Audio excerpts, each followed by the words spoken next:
Sir, step away from the barrier. Do you understand me? Alright. I'm not a threat. I just need to report in. What are you doing out here in that? I need you to remove your helmet slowly. My name is Dr. Eris Thorne. I'm from beyond. My ship crash landed. Where did you come from? Answer the question. Border Patrol? I don't understand. The cold desert air clung to the pre-dawn silence, broken only by the distant hum of unseen machinery and the frantic, shallow breath of a man in a damaged spacesuit. This was the moment when two disparate realities collided, a collision engineered not by chance, but by a system that prioritizes suspicion over evidence and bias over basic human dignity. It was a moment Agent Miles Corbin, an officer with 17 documented complaints against his name, encountered Dr. Eris Thorne, a NASA astronaut whose credentials and achievements dwarfed the very authority Corbin wielded. Dr. Thorne, a man who had dedicated his life to pushing the boundaries of human knowledge, found himself treated not as a national asset, but as an anonymous threat, a criminal to be neutralized. His advanced training, his years of rigorous scientific exploration, his very identity, were rendered invisible in the harsh glare of flashlight beam. Before we continue, where are you watching from? Drop a comment below and let us know. Your engagement helps us bring these critical stories to light. The setting was stark. The desolate, unforgiving expanse of the Chihuahuan Desert, specifically a remote sector near Columbus, New Mexico, just miles from the international border. It was 4:17 a.m. on October 27th. A thin, cold mist unusual for the region clung to the creosote bushes, giving the landscape an otherworldly, almost lunar quality. The sky, a bruised purple, was just beginning to surrender to the first pale streaks of dawn. The air, typically dry and still, carried a faint metallic tang, a whisper of something alien that had recently disturbed its ancient calm. Dr. Eris Thorne was not merely an astronaut. He was a luminary in his field. Born in Atlanta, Georgia, Thorne's brilliance was evident from an early age. He graduated summa cum laude from Morehouse College with a degree in physics before earning his Ph.D. in astrophysics from the Massachusetts Institute of Technology. His postdoctoral work at Harvard focused on exoplanetary atmospheric composition, a specialization that placed him at the forefront of the search for extraterrestrial life. Thorne had published dozens of peer-reviewed articles, lectured at international conferences, and was a recipient of the Presidential Medal of Science for his groundbreaking contributions to propulsion theory. He was a veteran of 2 space shuttle missions and had spent nearly 300 days aboard the International Space Station, commanding its orbital laboratory. His selection for Project Orion, a highly classified deep space exploratory mission, was a testament to his unparalleled expertise, his calm under pressure, and his unwavering dedication. Dr. Thorne had earned his position among the stars, and his return to Earth, albeit unscheduled and chaotic, should have been met with immediate recognition and relief. Agent Miles Corbin, however, operated in a different orbit entirely. Stationed at the Columbus Border Patrol Station, Corbin was a familiar and often feared figure within the local community. His personnel file, later made public through discovery in the ensuing lawsuit, painted a disturbing portrait of a career marked by escalating aggression and a consistent disregard for established protocols. Across his 8 years with the agency, Corbin had amassed a staggering 17 formal complaints. 17. These were not minor infractions. Internal Affairs records show that in 2018, Corbin was cited for excessive force during a routine vehicle stop involving a migrant family near Deming. Witnesses reported that he had forcibly removed a mother from her car, twisting her arm behind her back, despite her immediate compliance and the terrified cries of her children. The incident resulted in a fractured wrist for the woman and a formal reprimand for Corbin, though no suspension. Then, in 2020, he faced accusations of racial profiling from a prominent local rancher, Mr. Eduardo Ramirez, whose vehicle was subjected to an hour-long, intrusive search without probable cause, simply for fitting the profile of drug traffickers. Ramirez, a third-generation American citizen, eventually filed a civil complaint that was settled out of court. A more serious incident occurred in late 2021, when Corbin's failure to follow de-escalation procedures in a high-stress situation led directly to the severe injury of suspect. During an attempted apprehension of an individual suspected of crossing the border illegally, Corbin bypassed established communication protocols and rushed the suspect, resulting in a fall that left the individual with a spinal injury. The internal investigation concluded Corbin had acted outside the bounds of reasonable force guidelines. Yet again, he received only a short suspension without pay. Finally, in early 2023, multiple witnesses at a roadside checkpoint accused Corbin of verbal abuse and intimidation tactics, targeting individuals who questioned his authority or asserted their rights. The pattern was clear. Agent Corbin consistently prioritized his own aggressive instincts over procedure, de-escalation, or even basic respect for the individuals he encountered. This history, a red flag flapping violently in his personnel file, set the stage for the catastrophic encounter that was about to unfold. The call came in at 3:58 a.m. to Border Patrol Dispatch. Unidentified individual in suspicious, bulky gear, possibly armed, observed near the border fence, Sector 3B. Appears disoriented, moving erratically. The description, vague and laced with alarmist conjecture, instantly triggered a rapid response. The words suspicious and possibly armed were enough to override any nuance, any call for caution. Meanwhile, Dr. Eris Thorne was fighting for his life. His emergency landing, a controlled crash after a catastrophic systems failure during re-entry, had deposited his personal escape pod in the rugged New Mexico desert. The pod was now a smoldering wreck, hidden in a deep arroyo, miles from any road. His custom-designed EVA suit, though damaged, had protected him from the worst of the impact, but its internal columns were fried, and the suit's cooling system was failing. Disoriented, his head ringing from the impact, Dr. Thorne was attempting to activate a backup distress beacon, a small, handheld device he had managed to retrieve from his suit's utility belt.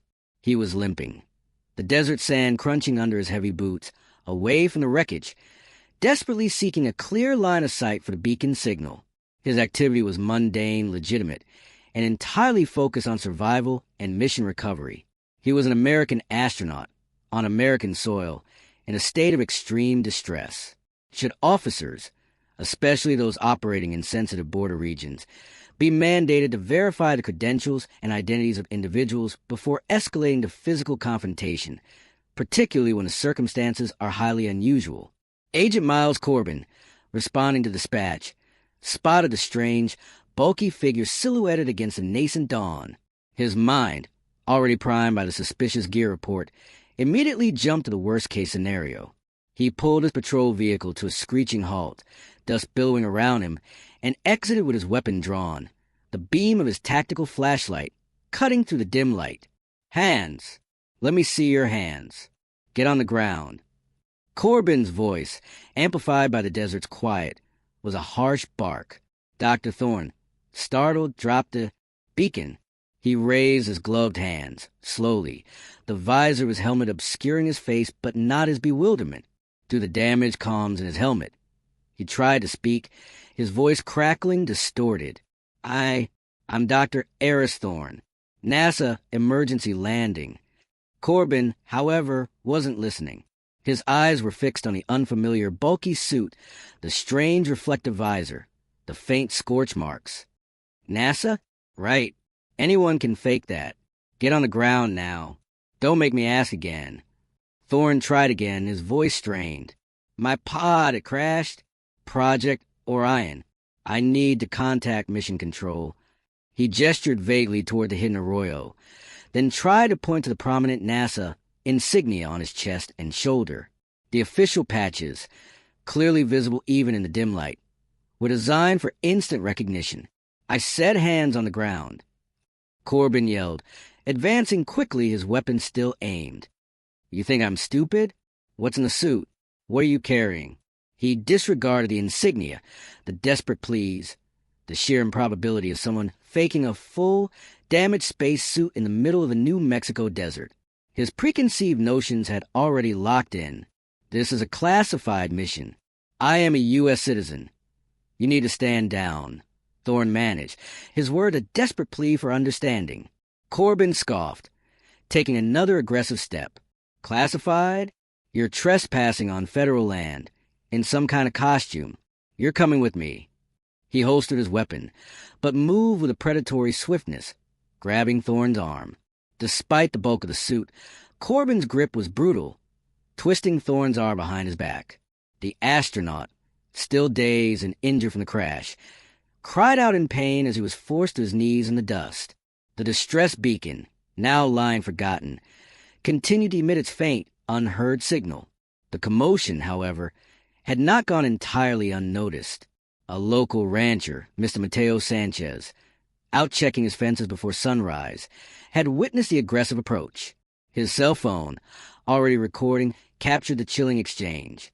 Simultaneously, a drone operated by a private security firm, contracted by a nearby research facility, also recorded the incident from a higher vantage point, its thermal imaging clearly showing the heat signature of the damaged escape pod in the arroyo and the struggling figure on the ground.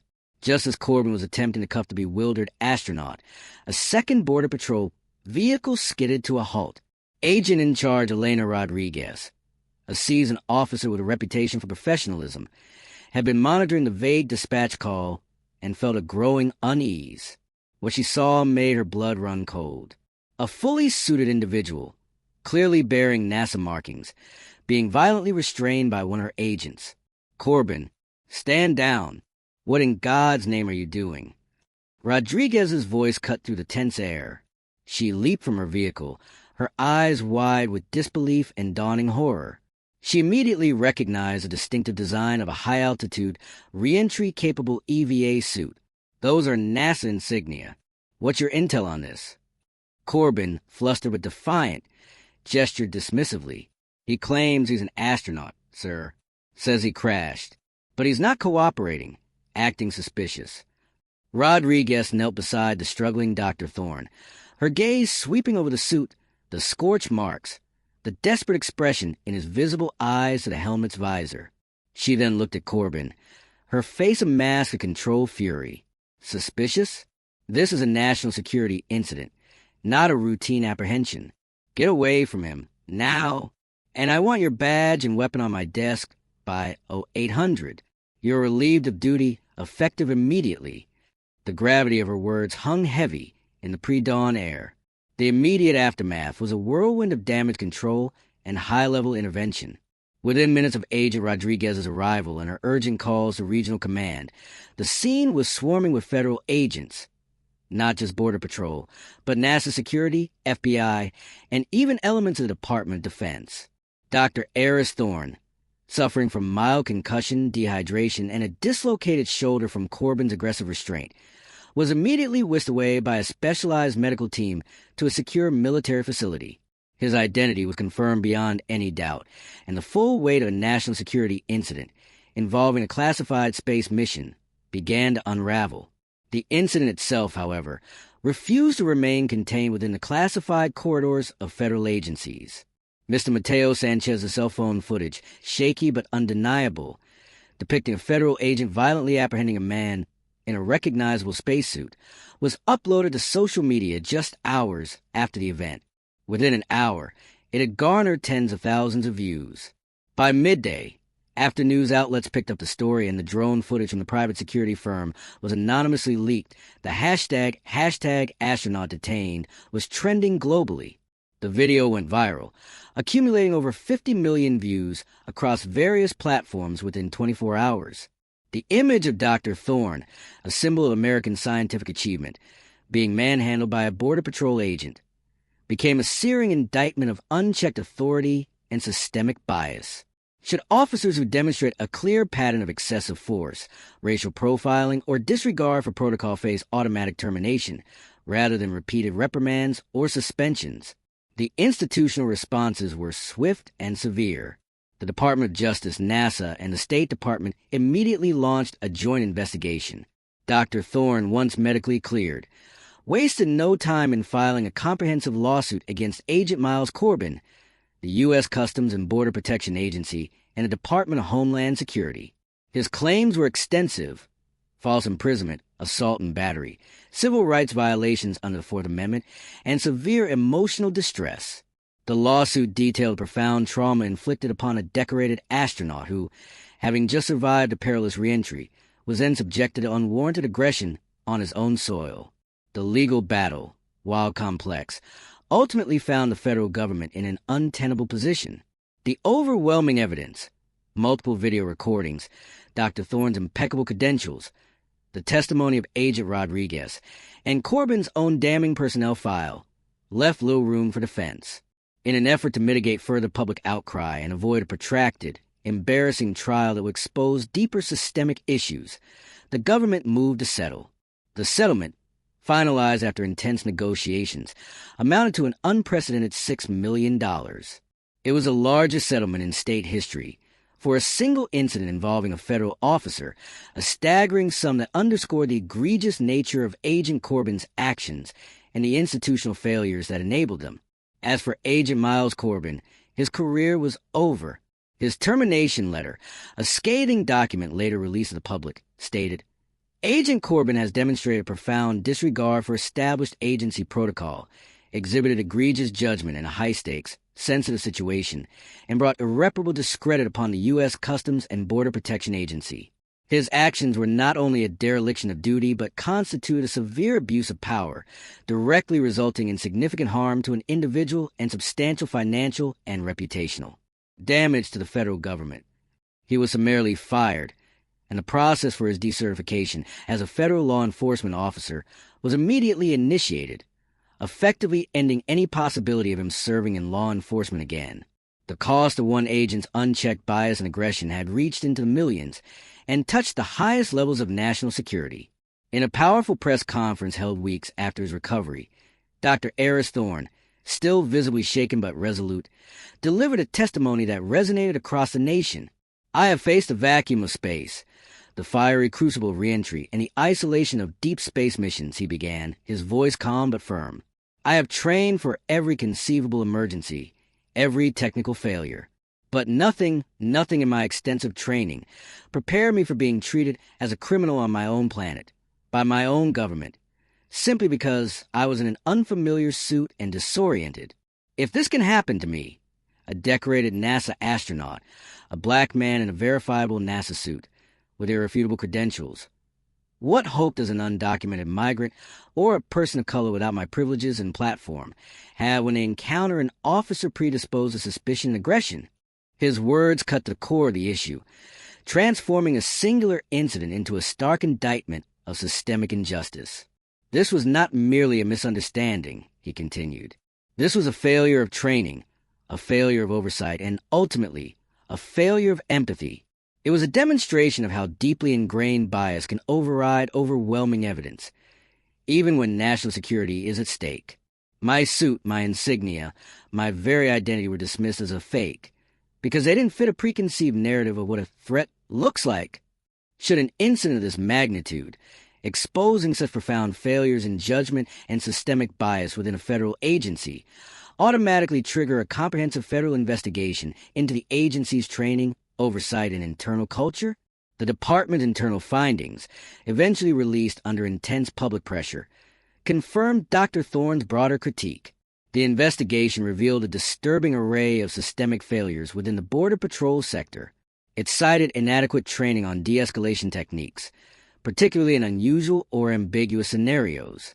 It highlighted a critical lack of specific protocols for identifying and interacting with federal assets or personnel, especially in emergency situations.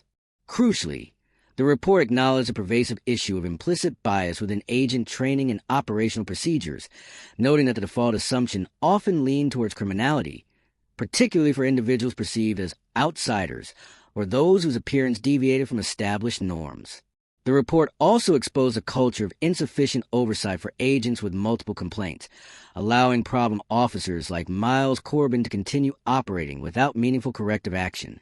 The pattern was clear, as the report stated, of a system that allowed aggression to fester rather than be rooted out.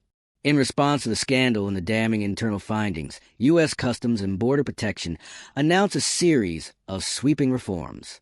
These included mandatory, enhanced retraining programs for all agents focused on de-escalation, implicit bias recognition, and cultural competency. New, stringent protocols were immediately implemented for identifying and verifying federal personnel and assets, including direct lines of communication with other agencies like NASA and the Department of Defense for rapid verification. The agency also pledged to implement a more robust oversight system for agents with a history of complaints, promising swifter disciplinary action and mandatory psychological evaluations. Finally, a significant community outreach program was announced, aimed at rebuilding trust with border communities. The case of Dr. Eris Thorne and Agent Miles Corbin is more than just an isolated incident. It is a profound parable of systemic injustice. It starkly illustrates how deeply entrenched biases, left unchecked and unaddressed within an institutional framework, can utterly override objective evidence, even when that evidence is as undeniable as a NASA spacesuit or as critical as a national security asset. The system, designed to protect the border, instead defaulted to suspicion and aggression, transforming a hero into a suspect. The consequences were catastrophic. A decorated astronaut suffered trauma. A federal officer lost his career. The agency faced national embarrassment, and American taxpayers footed a $6 million bill. The trust between law enforcement and the public, already fragile, was further eroded. The challenge now is not just about what happened, but what changes. Will these reforms be superficial, or will they genuinely penetrate the entrenched culture of suspicion and aggression? Will the lessons learned from this multi-million-dollar mistake be institutionalized, or will they fade as public memory recedes? Should federal agencies implement a zero-tolerance policy for agents with repeated, documented complaints of bias, excessive force, or dereliction of duty, leading to automatic review for termination? Your thoughts are crucial. This story is a stark reminder that the fight for accountability, for justice, and for a system that truly serves and protects all its citizens is never over. We're not stopping our investigation into these systemic failures. Subscribe to our channel, share this video with everyone you know, and join the conversation in the comments below. Your voice is powerful. It's about all of us.